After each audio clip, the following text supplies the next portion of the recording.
Roma Wines presents Suspense.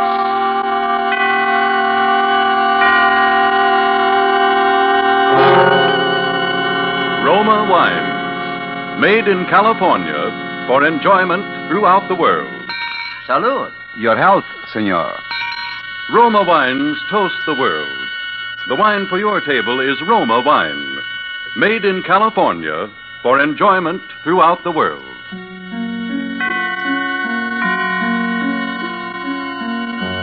This is the man in black, here for the Roma Wine Company of Fresno, California, to introduce this weekly half hour of Suspense. Tonight from Hollywood, Roma Wines bring you as stars Dame May Whitty and Miss Maureen O'SULLIVAN. And so with the performances of these two distinguished leading ladies in the play called The Black Shawl, we again hope to keep you in suspense.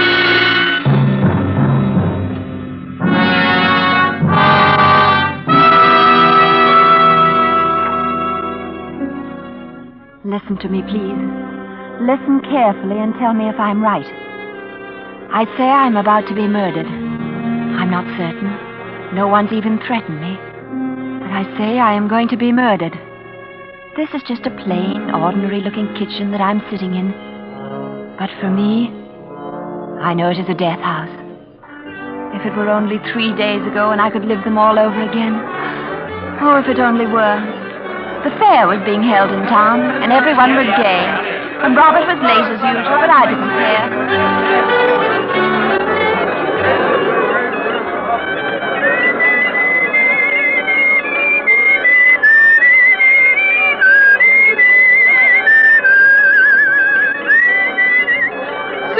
Not waiting for Rob again, are you? Have you ever seen me when I haven't been? And him a lawyer for the watch factory. Somebody ought to teach him how to tell time.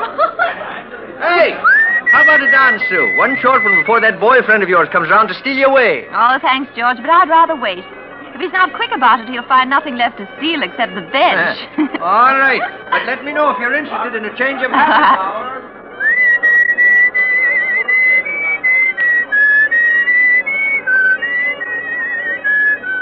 Hello there. Oh, hello. I've been watching you sitting there, and I wondered whom you were waiting for. Oh, just a friend. I see. I don't wish to seem inquisitive. Please don't misunderstand. It's only that your face struck me as being unusually bright and alive, as well as being uncommonly pretty. Oh, thank you. Now, you see, I have an eye for faces. My son was a sculptor. He worked almost entirely with heads, and my job was choosing them. It's all very foolish, I'll admit. More so since he departed some time ago. Oh, I am sorry. Thank you. That's precisely why I was watching you. Of course, I know nothing about you any more than you do of me. But, by the way, what's your name? Susan Appleby. Mine is Elizabeth Masters. How do you do? I live just the other side of town. Oh. Let me come to the point, Susan. I admire your looks and I like the way you act and speak. I'm not a young woman, and I'm lonely.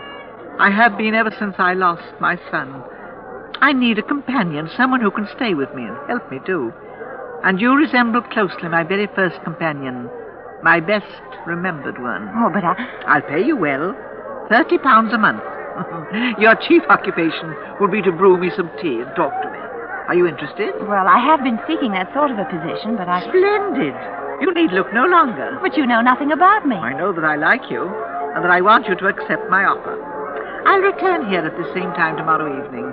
If you do want the position, please be here. And believe me, I hope you are here. Good night, Susan. Good night. See you tomorrow at 8.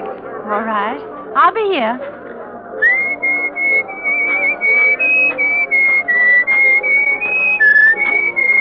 Da-dum. What do you mean you'll be here? Oh, Rob, you frightened me. Well, you were whistling our tune, so I thought you were expecting me. What do you think you're doing, making dates with strange women? Believe me, she is a strange woman. Mrs. Masters? Oh, no, she's nice. And, Rob, she offered me a position. Doing what? As a companion. Just what I wanted, and at £30 a month, darling. No small sum, that. Too bad you can't manage it. But I'm thinking seriously of it, Bob. Well, stop then. I don't want you ever to have one serious thought about anything. Now, Rob, I'm going to take it. What do you know about the old hen? Nothing yet. Sue, did you look at the way she dressed? Black from shoes to shawl.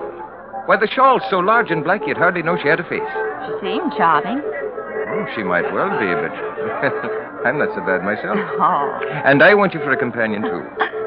Let's push the wedding date ahead, darling. Make it any time you will. Oh, now, we've gone through this so many times, and you know it can't be done. But with the way you're coming along, and with £30 a month additional, why, Rob, in no time at all, we'll have all we need. You're an awfully stubborn fella, darling. Oh, you know I'm right. How many evenings off would she allow you? We didn't get that far. Oh, where's the place at, then? Isn't that strange? She left so quickly, I never had a chance to ask. Call it off, Sue. Well, why, Rob? Well, I don't like it. You know nothing about her, not even where she lives. Well, I told you I hardly spoke to her. Tomorrow I'll know everything.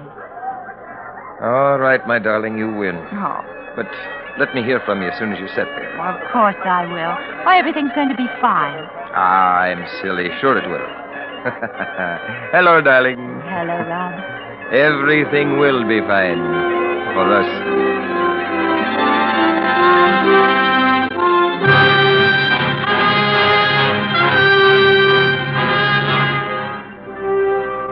Tonight for Suspense, Roma Wines are bringing you as stars Dame May Whitty and Maureen O'Sullivan, whom you have heard in the prologue to The Black Shawl by R.R. Lewis. Tonight's study in Suspense.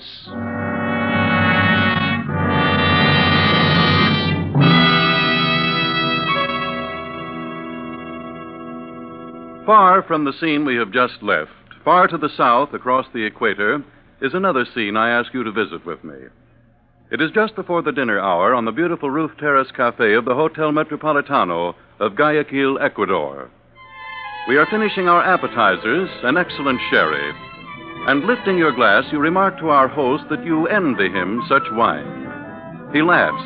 You are very kind, he says, but it is your own California you must praise for this splendid wine. For you see, it is Roma California sherry. Yes, in many far countries, where discerning tastes have found Roma wines, it is a luxury, imported and treasured. For Roma wines are in every sense fine wines, from the rich vineyard country of California. Products of age-old winemaking skill, aided by modern quality controls and tests. And here in the United States, Roma wines cost mere pennies a glassful, because here there is no import duty, no overseas shipping cost. Such enjoyable flavor and constant quality, such low cost, such high wine values, have made Roma by far America's largest selling wines, enjoyed by millions, with meals, when entertaining, anytime. To enjoy these delights yourself, ask for R-O-M-A, Roma wine, made in California for enjoyment throughout the world. And now it is with pleasure that we bring back to our sound stage Maureen O'Sullivan as Susan and Dame May Whitty as Mrs. Masters in The Black Shawl, a tale well calculated to keep you in suspense.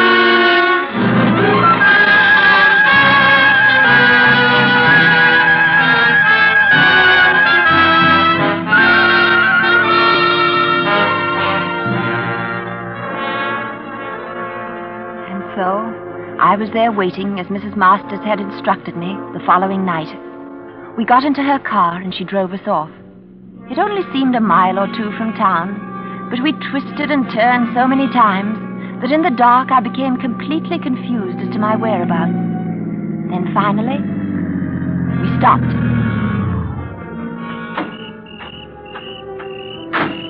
There it is, straight ahead down the path. Miss Appleby, welcome to Masters Hall.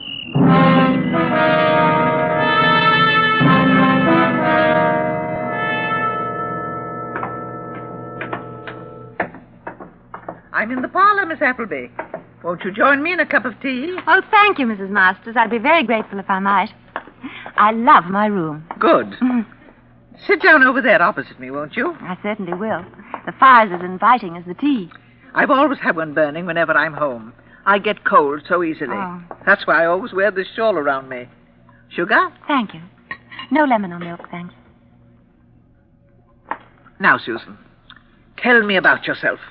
Everything. All you've done. All you see in the future for you. Oh, there's very little to tell. I've always lived here in town. I expect I always shall remain here. After you're married, you mean?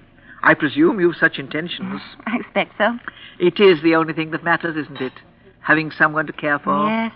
I know. Before my son left me, I desired nothing. The scope of his talent was the world we lived in, and beautiful it was. I suppose love is like talent in that respect. It, too, creates a smaller world within the large one we inhabit, and makes you want it never to disappear. Did his talents receive recognition? To a limited degree. Everyone saw in his work the promise of a truly great sculptor. The promise never bore fruit, because he hadn't enough time. Winter came far too early in his life. How old was he?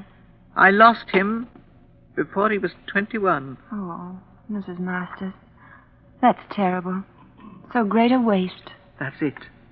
You realize it, too. The waste. To lose a useless thing, that can be forgiven. Or if the loss can't be helped, there's nothing we can say, but to cast away genius, to kill it before it's reached its full expression, that no one can forgive. No one can forget. Oh, now, please, Mrs. Masters. We have no control over such matters. They're God's will. Of course. Thank you, dear. You're very sweet. I wish you more success in the world of your love. I'm sure you'll have more. Oh, that's kind of you. Another good man ruined. I should be insulted. Ruined by a woman. Oh. That's it. Smile, laugh. Life can be so short. Remember, my boy, enjoy life while you may.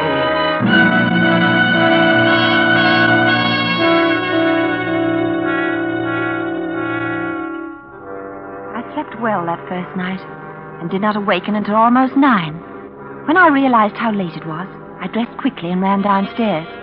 Mrs. Masters had left a note on the kitchen table telling me she'd gone shopping, that I was to take my breakfast and then wait for her. I looked around to see if I might do something, but everything was in perfect order. I looked for a phone, thinking I'd call Rob, but I could find none in the kitchen or the center hall. Finally, I thought I'd take a look at the outside, get a bit of fresh air. I went to the front door and tried it. It was locked. I turned the bolt and pulled. The door was still locked. I couldn't understand. Then suddenly I realized the door was locked from the outside. I ran to the kitchen, not afraid, but surprised. Then something struck me that I hadn't noticed before. All the kitchen windows were barred. I made a quick dash for the kitchen door. Why, Susan. Good morning. Did you have a good night's rest? Oh, yes, I did, thank you. Fine. But you're trembling. Is there a chill in the house? You really should stay away from the doors. Oh, I know, but I wanted a breath of air. The front door was locked. Was it? Yes. Oh, I must have done it automatically. You see, I've lived alone for so long, and it's natural for a person who lives alone to lock all doors behind them when they go out. Why are the windows barred? Oh, that goes back to the time my son did his work here. We had so much of it lying carelessly about all over the house. So much of value. Anyone might easily have climbed through the windows. Oh, of course. Oh, it's silly of me. For a moment, though, I felt so much like a prisoner behind those bars. An unusual experience for you, I take it. A very unusual one. Now you're smiling again. That's fine. My boy always liked to see a smile on a woman's face. Without one, he always said they reminded him of death. Yes. Death.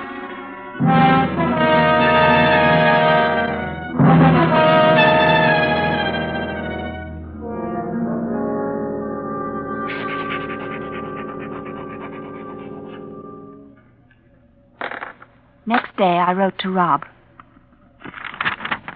Please come to see me now, Rob, if you can. Everything's all right. Don't worry about me, but come to me. It's unbelievable, but I must tell you that I still don't know the address here. I cannot tell you how to find it. But someone must know Mrs. Masters and can tell you where she lives. I want to send this off to you now, so I'll close. I can't tell you, darling, how great is my need to see you and my love for you, Sue.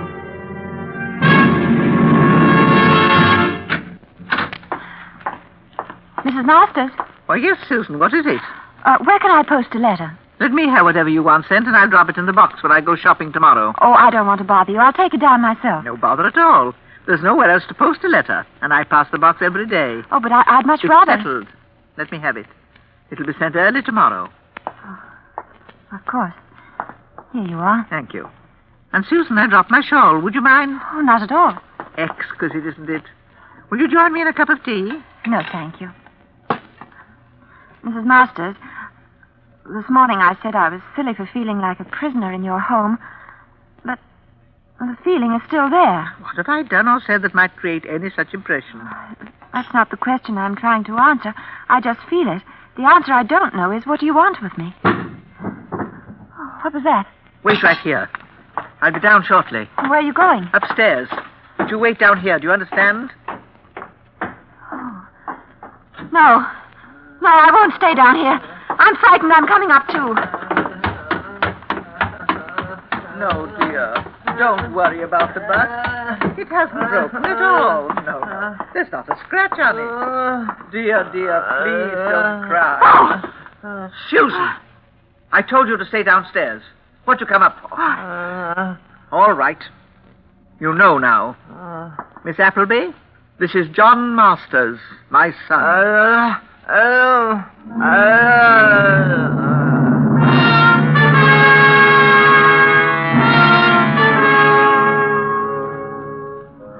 That night at dinner, there were 3 of us. I couldn't bear to look at him. The twisted face, the dull, glazed eyes, whimpering, grunting, unable even to speak a single intelligible word. And when I saw the 2 together, she with the horrible black shawl draped around her, I knew for certain that in her own way she was as mad as her son. And I knew more surely than ever how great was my own danger. Late that night, I packed my bag silently and swiftly. And I waited. It was well past midnight before I dared open my door and look out. The house was completely dark, upstairs and down. I felt my way along and started down the stairs. I reached the bottom and went right to the front door first. Susan. Susan, where were you going? You couldn't possibly know your way about once outside the house. You'd surely have lost your way. Wouldn't she, John? Stop it! All right. John, leave us now. John, dear, did you hear me?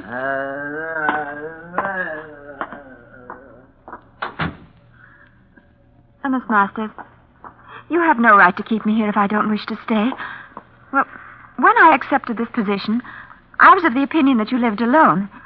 Conditions have changed, and now I wish to leave. Please, Susan, believe me, I don't blame you a bit. But think of me. Just for a single moment. Why do you think I asked you here? Do you believe it's so easy for me, chained to this lost thing? No one to talk to day or night. I needed someone. I need you now. But you told me he was dead. I never told you that. Only that he'd left me. And so he has. No, I won't stay. I'll go mad if I do. Very well, dear. It's no use trying to argue with you. But stay at least until tomorrow. You could never find your way tonight, and if you stay over, it'll give me a chance to find someone in town. I'd rather go now, if you don't mind. Tomorrow night. Just until then. Even if I've no one, well, you can leave after dinner tomorrow. I'll pay you 2 weeks' wages if you do. Please, you can't refuse me that. Well, I... Thank you. Thank you, dear Susan.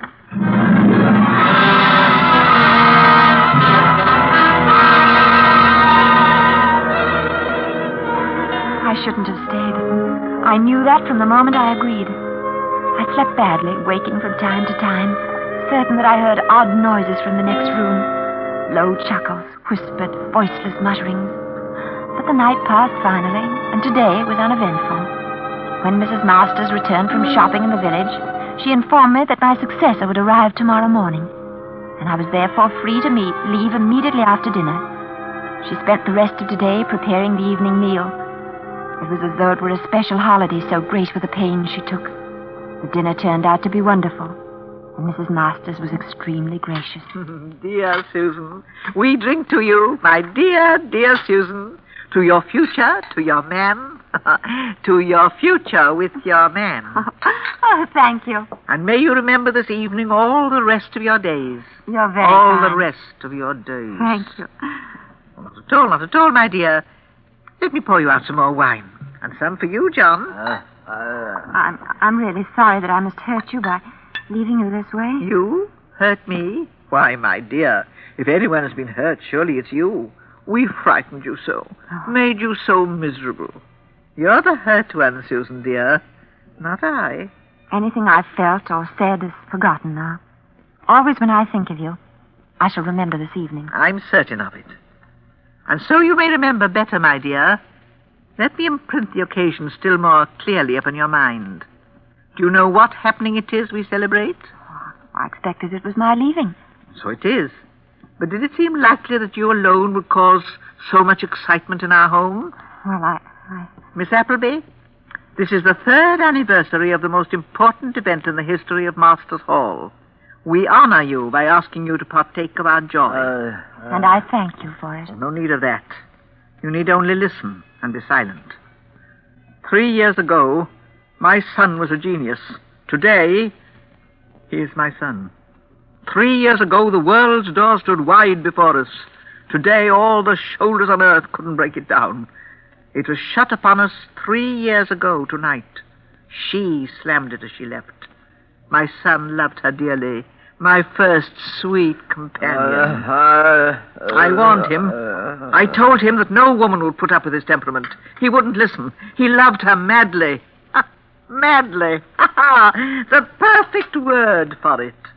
And for that, she slammed the door on him. Slammed it in his face, his heart, his head.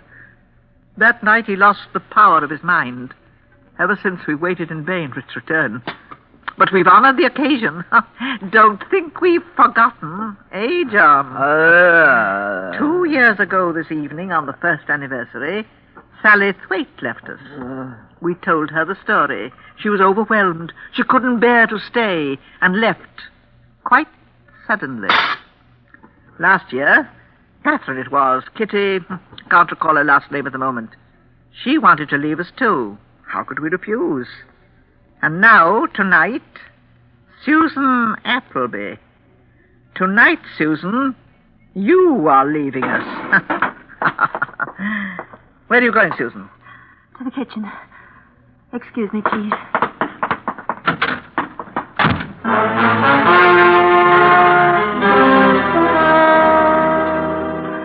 That is why I say I'm going to be murdered. I can't know for sure. But the way they laugh, the way they look, the way she sits there fingering that ugly, torn black shawl. The shawl that looks like death. What can I think? What can I do?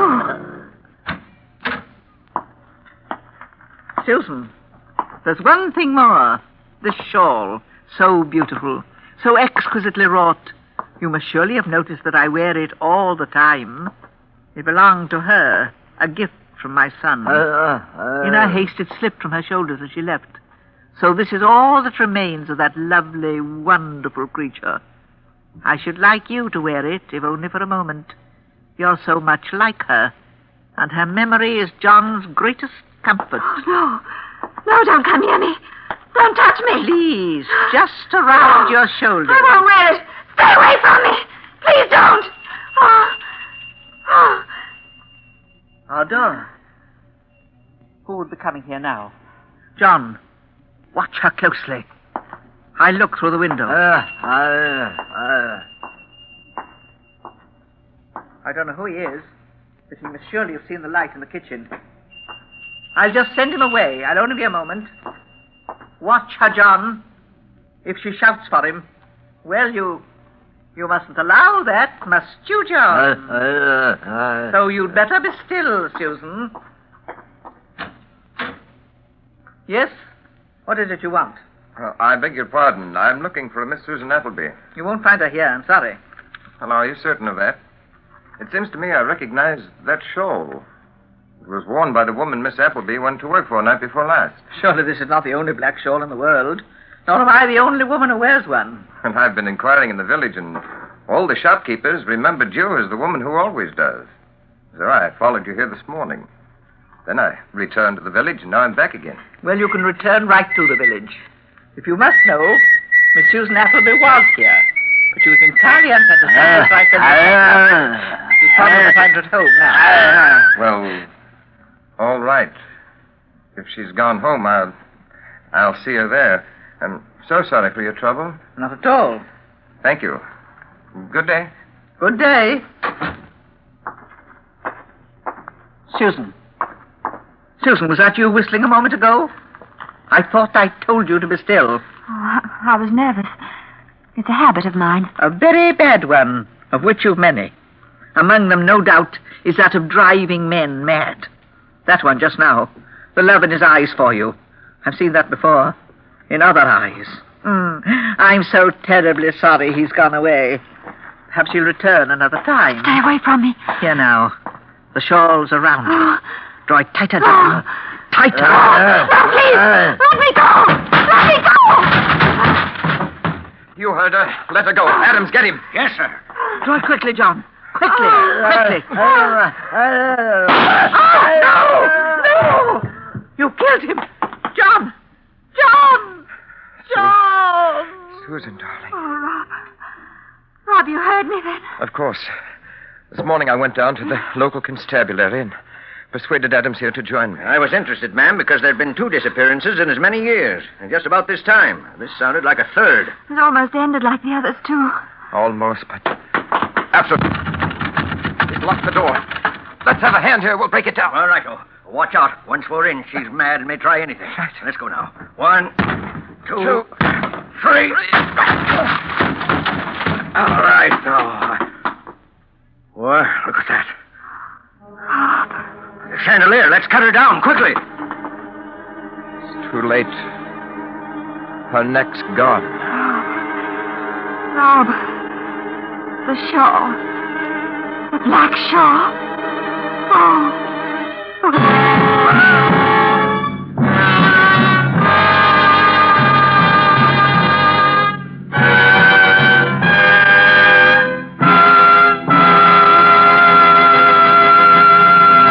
And so closes The Black Shawl, starring Dame May Whitty and Maureen O'Sullivan.